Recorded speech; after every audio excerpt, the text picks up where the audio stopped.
And let me just end with this. Studies show that BLS is doing a better job now than they did 20 years ago, 20 and 30 years ago, in estimating the first number. So even though it's revised 2 more times, that 73,000 will be revised 2 more times, and they're more accurate now than they were 30 years ago. So I said groundless. I don't think there's any grounds at all for this firing, and it really hurts the statistical system. It undermines credibility in BLS. Suppose that they get a new commissioner, and this person, male or female, are just the best people possible, right? And they do a bad number. Well, everybody's going to think, well, it's not as bad as it probably really is, because they're going to suspect political influence. So this is damaging. This is not what we need to have. So a couple follow-ups for you, but let's start on the revisions piece. Right.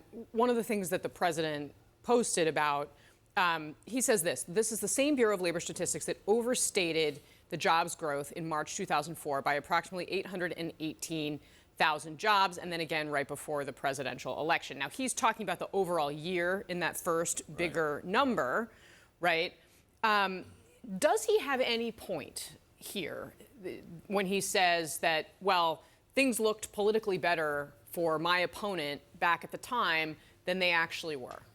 Well, I don't think the timing is right, even if that were a good argument. The first revisions were announced, the preliminary estimates were announced in August. And in August, right in the middle of the campaign, the Democratic candidate was faced with much fewer job growths than expected. I suspect the candidate Harris would have liked to have run on 818,000 more jobs in the economy. And then the final revision came out as 600,000. And here's another thing. We always revise the number. Every year we revise the numbers. When I was commissioner, we had a 500,000 job revision during President Trump's first term.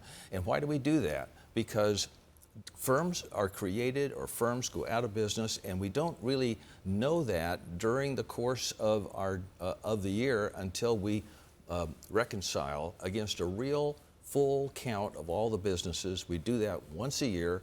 Once we do the reconciliation, like reconciling your checkbook, you find out whether you've got as much money or you have less.